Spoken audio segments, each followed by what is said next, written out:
Let us discuss about the basic structure of a compact bone.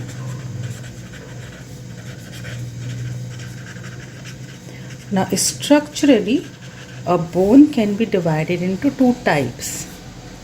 There is a immature bone and a mature bone. Immature bones are the callus which is formed after fracture during repair, or it can be the new bone which is being ossified from a cartilage or a membrane. These type of bones don't have any definite structure. They are within the matrix of the bone. The osteocytes are present within the lacunae, and they are all connected to each other by the canaliculi. That's all. But a mature bone, it is always lamellated. So what is lamellae? Lamellae are sheets of bone tissue, bone matrix, and in between the lamellae, the bone cells, osteocytes are present. Now mature bone is again two types, a compact bone and spongy bone. Let us first see the structure of a compact bone. So suppose this is a long bone. We know that the shaft is made up of the compact bone. This is the medullary cavity, and this sheet, circumferential sheet of bone, is the compact bone. Suppose now I take a section and see it. So how will it look like? This section will look like this. So outside this area is periosteum, and in the center there is medullary cavity which is surrounded by endosteum. Both periosteum and endosteum can give rise to the bone tissue. Now in this area, the structure of the compact bone we are going to study. Structure of the compact bone consists of three types of lamellae. The first one is Haversian system, which is also called osteon, and this is the structural and functional unit of a compact bone. Now how are they present over here? In this area there are multiple cylinders present which are called Haversian system. Each Haversian system has a central canal, also called Haversian canal. So suppose if I draw this Haversian system over here, it itself is like a cylinder with a central canal, also called Haversian canal, surrounded by endosteum. Haversian canal or the central canal.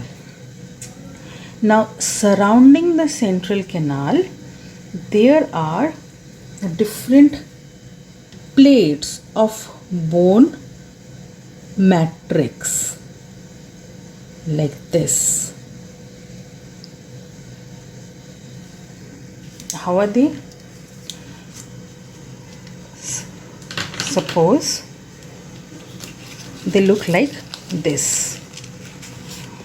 What you see over here, there is a central canal, and outside it there are so many sheets.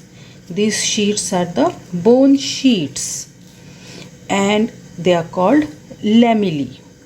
And in between the two lamellae, there in this spaces, there are some empty spaces called lacunae.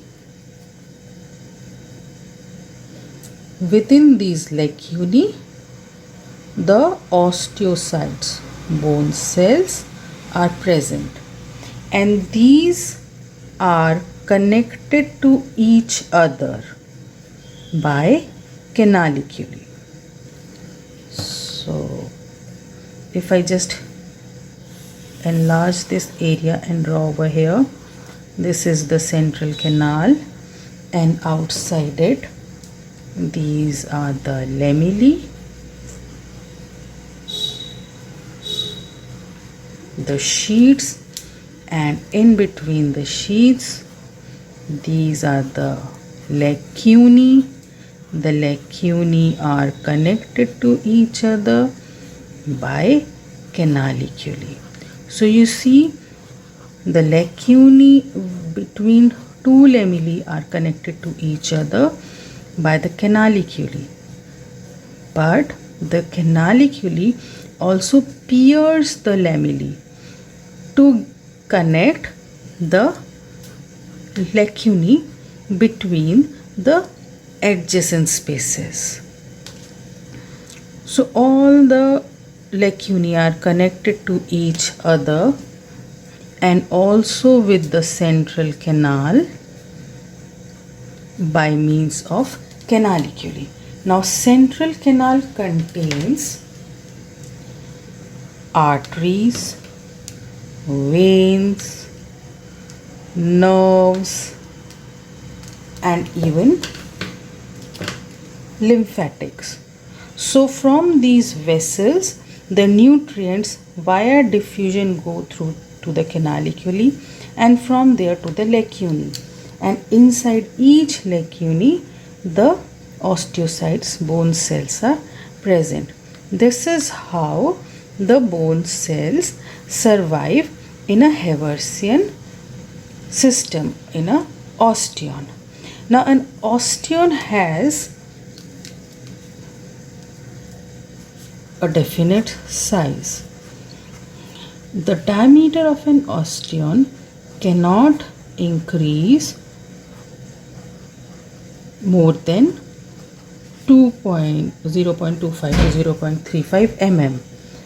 Length is generally ranges from few millimeters to 1 centimeter. So these are surrounding the medullary cavity. Now the different osteons, this is one osteon, and if I draw over here another osteon with the central canal, these osteons themselves are connected to each other by horizontal or oblique canals which are called Volkmann's canal.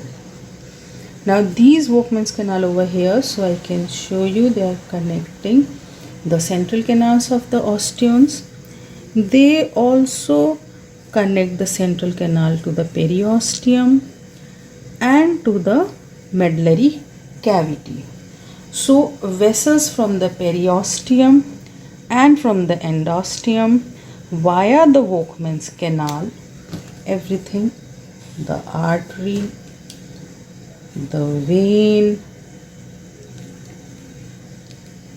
the nerve and lymphatics, they all traverse via the Volkmann's canal, but Volkmann's canal is not surrounded by endosteum, unlike the Haversian canal which contains all these things and is surrounded by the endosteum, so can help in the bone formation. So this is the main structure of a compact bone. Now other than Haversian system, there are some lamellae which are present at the angles of the Haversian systems, and these are called interstitial lamellae.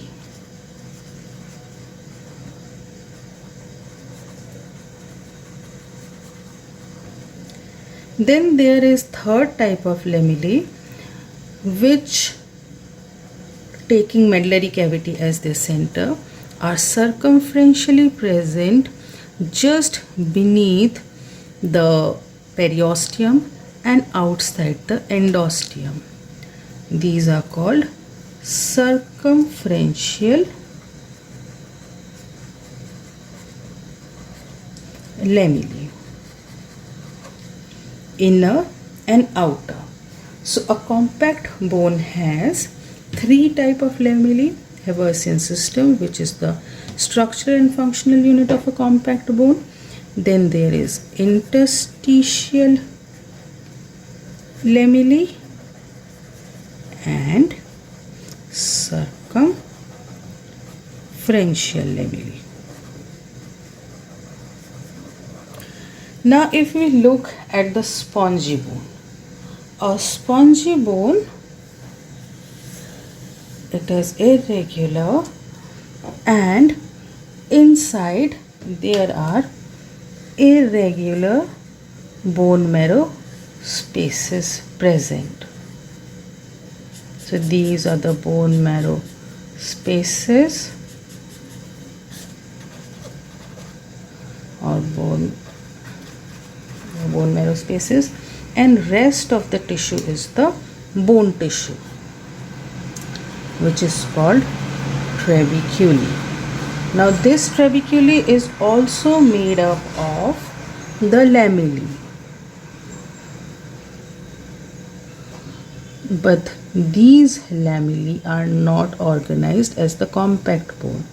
So these are the different lamellae, and in between the lamellae the lacunae are present, which are connected to each other by the canaliculi, also piercing the lamellae, connecting them to the periosteum, also to the bone marrow spaces. So osteocytes present in them, they also get their nutrition by diffusion from either the bone marrow or from the periosteum, but it is not organized like that of the compact bone.